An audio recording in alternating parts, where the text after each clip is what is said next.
running towards the step chicane. You see there the emergencies going off on that car. Fraser McNeill in his Honda Civic. Races this car in Mod Sports up at Knock Hill. Based in Glasgow, Scotland is Fraser McNeill. 1993 Honda Civic. That then is an EG Civic. Also races that in Superlap, Scotland.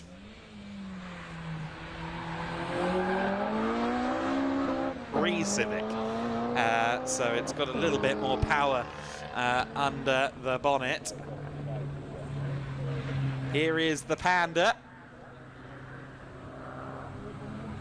The Fiat Panda 100 horsepower went viral over the winter for being the safety car in a prototype Winter Series LMP3 event that I was commentating on. Well, here's a Fiat Panda and not even a 100 HP actually competing. Fraser McNeill across the line in his Civic. We'll see what kind of lap time he has put in, an 80.69. He is currently the fastest of anybody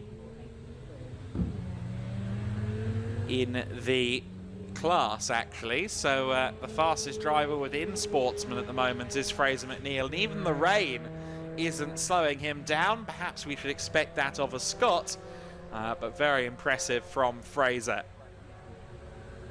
And immediately we're into the next round. Anthony Edmondson in the Sportsman class is up next. Fraser McNeill, who was very impressive this morning, launches away in his K20 powered Honda Civic EG. The Scotsman pursuing the Abarth then for this run.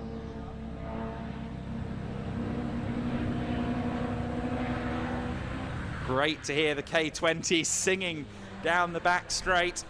Revvy little car. Lee Whitmore in the E90 generation BMW 330i also joining him on the circuit.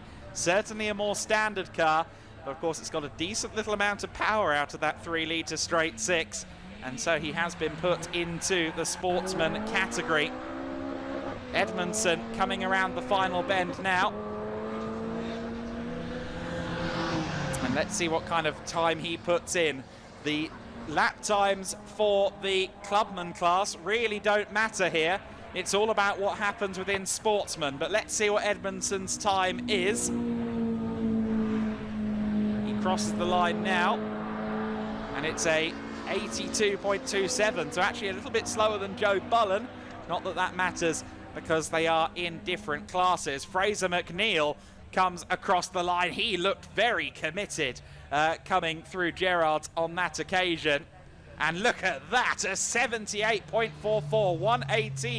118.44 for Fraser McNeill. Lee Whitmore is next in his BMW 330i. Can he make it through the first round of eliminations? There are 6 spots available for round 2. Class E, or the Sportsman class. He's going to be wary that he needs to do a bit better this time around. He needs to find pace. He needs to find a little bit more. Fraser McNeill, he was the danger man in the earlier run. He was quicker, I think, than most of the class above even, Fraser McNeill, in the K20 swapped EG Honda Civic. Wonderful looking machine. Very purposeful car. Liam O'Toole is turning into the final corner as Fraser McNeill turns it through the chicane and through the John Cooper S's, uphill now towards Shaw's hairpin. Liam O'Toole will set the benchmark then for the Sportsman class. 3 will go through here as well. The benchmark from O'Toole is an 82.1. Can Lee Whitmore better that? You wouldn't bet against him. He's got that straight line speed. That's useful here at Mallory. The 330i BMW. He was, however, down at the first split, so let's see what the time is He's got an 82.17 to beat to go top. And it's an 86.82 from Lee Whitmore. That might not be enough. Fraser McNeill crosses the line. He was the pace setter last time. He's the pace setter this time. A 77.92 from Fraser McNeill. That's his quickest time of the day so far. I must give a doff of the cap to Lee Whitmore as well. He found a good 0.4 of a second in that second run, but it was not enough. It was a good effort from Shakespeare, but it's Jay versus Bullen, Mini versus Cleo in the final for the Clubman class, and we now move into the final three in the Sportsman division. It's Fraser McNeill that is going to lay down the gauntlet here. Fraser McNeill, who's been the only Sportsman class driver so far to drop down under 80 seconds. He's going to take a lot of beating today, but Michael Rhodes will be giving it his best shot in the Peugeot 106. If I remember rightly, that car used to be white. Santos Tirado heads off in his Abarth 124 Spider. One of these three will be eliminated then. McNeill, if he performs as he has done so far, should be through. It could well be down to Rhodes and Tirado here. We'll see what McNeill's time is across the line. Tirado through the chicane here. 22.42, a little up on Michael Rhodes from Santos Tirado in the first split. McNeill beats the line. He was 0.8 up in the first sector, and he's done a 79.08, 1 minute 19.08. That is surely going to be enough to go through. So now it's all about Michael Rhodes and Santos Tirado, who will join the Sprightly Civic in the final of the Sportsman class. Michael Rhodes across the line, and his time is an 81.89. Fraser McNeill, though, his time has been listed as a fail. And that could hand things to both Rhodes and Tirado. Indeed, Tirado and Rhodes are now listed 1 and 2. An 81.49 for Santos Tirado. He went 0.4 quicker than Rhodes. He would have knocked out Rhodes.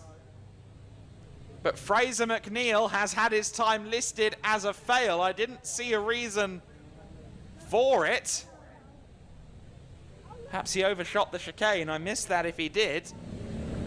But a twist in the tail for sure in the Sportsman class there. Jay across the line. Bullen's time is just now registered as a 121.98, and Tom Jay a 122.80. So Joe Bullen has done it. Bullen wins in the Clubman class, but Fraser McNeill is back out there. Now, his run was listed earlier on as a fail. However, he's out there and running, which tells me that that might have been an error, that his car was listed as having failed his time, or is this just a second stab at his semi-final time? I'm not sure.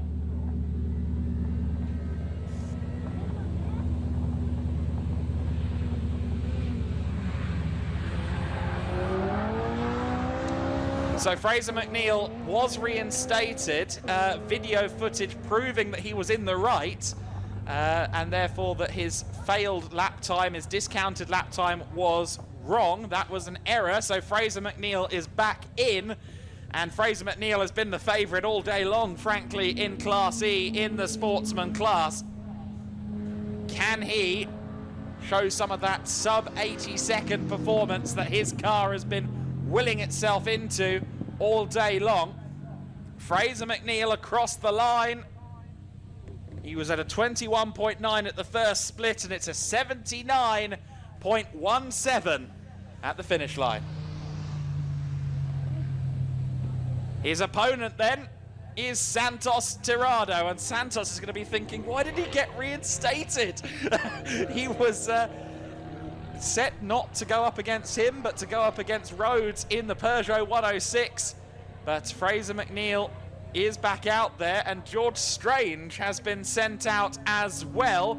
So Santos Strange out there competing for two different classes. Of course, George Strange is running in the performance class, where he is the hot favourite to potentially run away with it. David Mills out there as well. So this is the head-to-head for the performance class, with Santos Tirado up ahead in the Class E, the sportsman class.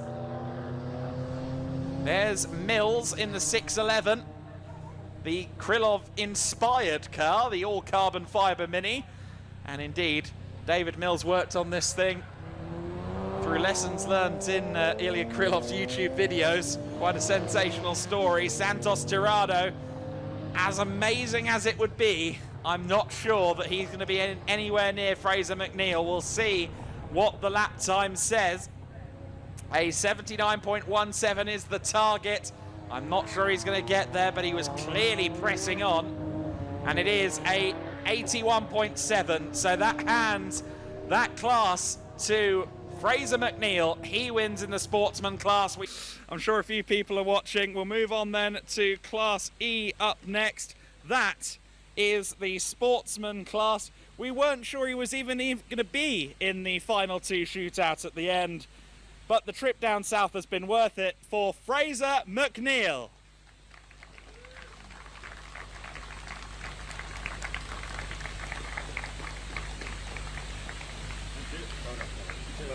Incredibly impressive. Do you want to say anything to anyone at home quickly? Hi guys. Hello. Thank you for watching. Good job, well done. Cheers, thank you. Great stuff, Fraser.